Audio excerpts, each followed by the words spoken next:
Hey guys, Professor Bill, Comic Book University, Detective Comics number 1029. You know how this works, all right? When my hands are empty, it means I had to go digital. Comixology, baby, they're always there. Whenever somebody screws up, in this case, I don't think it was me, all right? Look, 2 days ago, I noticed that they said, oh, there's going to be this new character called the Mirror. This was not announced. This was not announced to anybody. Like, it's not just me. This was not announced to anybody. This was going to be the case. Sure, I guess I could have looked, days in advance to see, like, every single comic book that's coming. It's a new issue. It's annoying. It's frustrating. So, of course, what happens? Comic book store doesn't know about it either, and they get direct emails from DC Comics. DC screws up. Everybody in the freaking world screwed up. I get we're all responsible, and somehow it's only the flippers who are going to make money off of this. Maybe the specs, maybe the speculators too. I'm going to say in general, though, those guys who are trying to hold it for like a really long time for the long game, nah. But the flippers, they're going to make bank off of this one. I will give you a heads up, though. Carlos at my comic book store, he said straight up, yeah, we're going to be ordering some more because this is stupid. I can't believe they're going to put a new... He's like, what's the new character they put up there? I was like, somebody called the Mirror. And he's like, I don't know what that is. And the half the problem is we don't even know if this is going to be like a major character or not. This might actually be somebody who we already know. It might be Two-Face. It might be Two-Face. Like we don't know. Anyway, let's get talking about who made the comic book. Then we'll actually talk a little bit about the comic book itself instead of just blah. All right, so we got Peter J. Tomasi on story and words, Kenneth Rockeford on art and cover. Daniel Brown only did the colors. Ooh, Daniel, I'm joking. Rob Lay doing the letters. Lieber Maho doing that variant cover. I didn't even get to see the variant cover. I don't even know what the freaking variant cover looks like. All the issues just gone off the shelves, man. What's up with that? By the way, Batman was created by Bill Finger. The Mirror apparently was created by freaking Tomasi and Rockeford, but hey, what do I know? Anyway, yeah, I'm really bothered by this, bro. Like, of all the boneheaded maneuvers DC's pulling out, it's like the only book that they're really promoting or pushing or doing anything with is Batman, and they can't even get that right. I'm saying just think about that. It's like, at least silently let your comic book retailers know. Be like, hey, there's going to be a new character introduced on the cover of the next, issue, of 1029. If you want to order more, just consider it. That's it. Just give the comic book retailers, a little bit of a heads up so they know to order more. Anyhow, DC doesn't get any extra money for me from doing this. I mean, this is booty. This is goofy.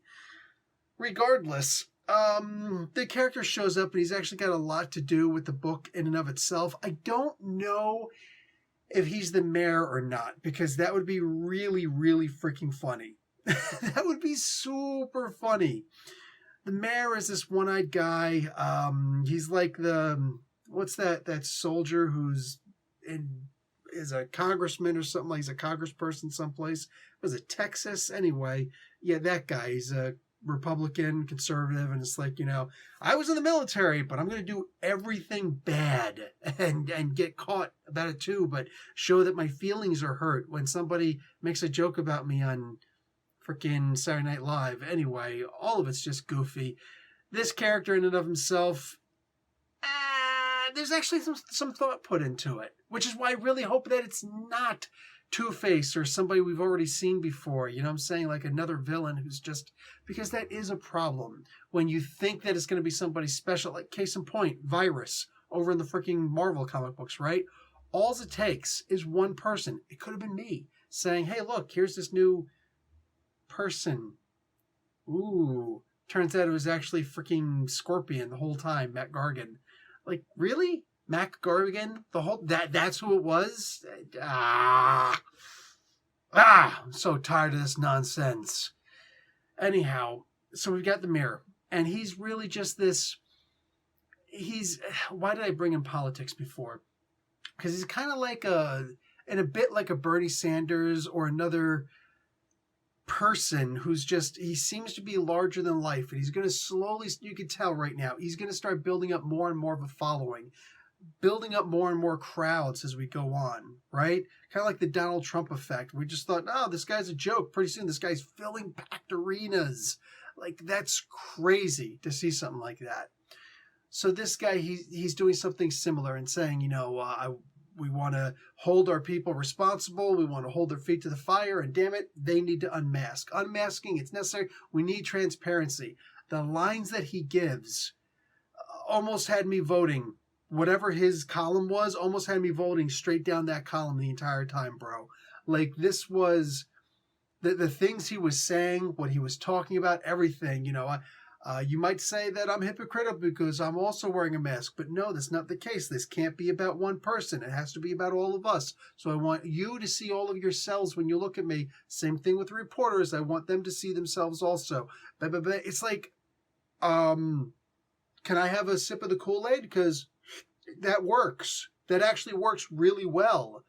But then again, this shouldn't be a surprise to anybody because it's Peter frickin' J. Tomasi. The J stands for jackass. I write good comic books. This guy, man. And Rockefeller does a great job. It can't be easy drawing a mirror, like a flexible mirror, reflective surface and whatnot. Don't tell me that's easy. Don't tell me it's easy. I don't care if you're Kenneth Rockefeller. Don't you tell me it's easy either. Lies. It's all lies.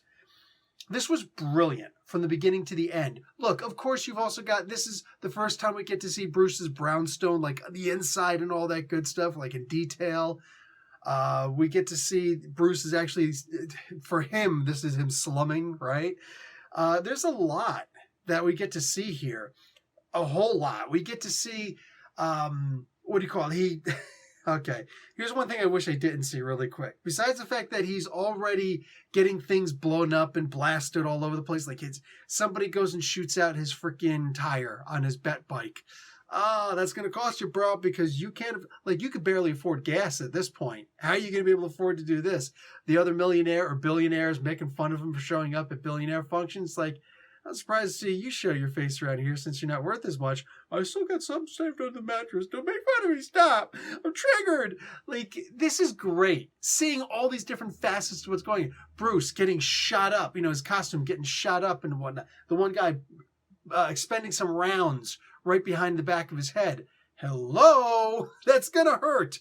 Besides that, it's going to leave some serious... Like, his armor is going to be the most scuffed piece of armor you've ever seen in the freaking Marvel Comics. Like, done and done. Remember when Moon Knight was using adamantium weapons, like his crescent darts and all that stuff, and he'd have to go back and be like, start picking them up, like, these things are expensive, yo. He's going to be going around, he's going to be grabbing. I wouldn't be surprised to see him go to freaking Fool Killer? Yeah, Clown Killer. Clown Killer and be like, hey, listen, that batarang you got there, just take that right at the back. In fact, can I borrow the bat? Because I'm telling you, it's getting expensive, bro. This is the stuff that I pay to see. I love this. The thing that I didn't enjoy seeing, however, are those stupid little those stupid things. Oh my God, I hate those stupid things. And of all the things that he recollects, that's what he's like, I believe these are mine. It's like, dude, no, please, just leave them there. Just leave him there. Or I'd rather see Batman with a round cowl than know that he could potentially, like, he moved the seat back so he can go, pew! Oh, God. It's funny. It's funny. I'm laughing my ass off at it. But just stop with the freaking pew things. And you saw the way that they were, positioned to, like, right over top of here. They would have to be self-propelling for Bruce to not actually have an implant of a little tiny, CO2 gas propellants inside of his freaking skull. Like, it's just horrible. I hate it. I hate these stupid things. Anyway, that being said, when you get to the end of this comic book, a question that we've been desiring and asking for a while doesn't get answered, but it does get addressed in the sense that we can see that it is being addressed, and damn it, I need to see what's about to happen next. Unfortunately, we get that stupid freaking thing coming up with the Connect and the Generations and the G and the G5 and whatever the hell it is, the leftover G5, pull out the trash can and here's 2 months of this nonsense. It could be good, who cares, but I want this storyline. This is the storyline that I want to see. Whatever, I get 2 months for, off from buying DC comic books. There won't be any DC comic books being reviewed. That's just a fact. You know what I'm saying? Unless there's something in the main continuity universe, I'm not interested in seeing this G5 leftover leavings from my table, table scraps freaking edition of DC Comics. I'm not interested. But as far as this is concerned, this is something I will wait like crazy for. This is the reason why we read comic books, is stuff like this. I absolutely love it. Guys, I think you're going to like it too. Watch an ad, like a video, and thank you to everybody who watches the video all the way through and to the end, and then winds up clicking on the next video that I do. Turns out that's YouTube's next big algorithm thing. So when you actually watch a video all the way through to the end and see more of my videos on there and then click on one of those videos, it means that you're telling YouTube that you enjoy my videos and you want to see more of my videos, which means that they're going to spread it to more people. So honestly, a huge heartfelt thank you from the bottom. So you know what? From the bottom of my heart.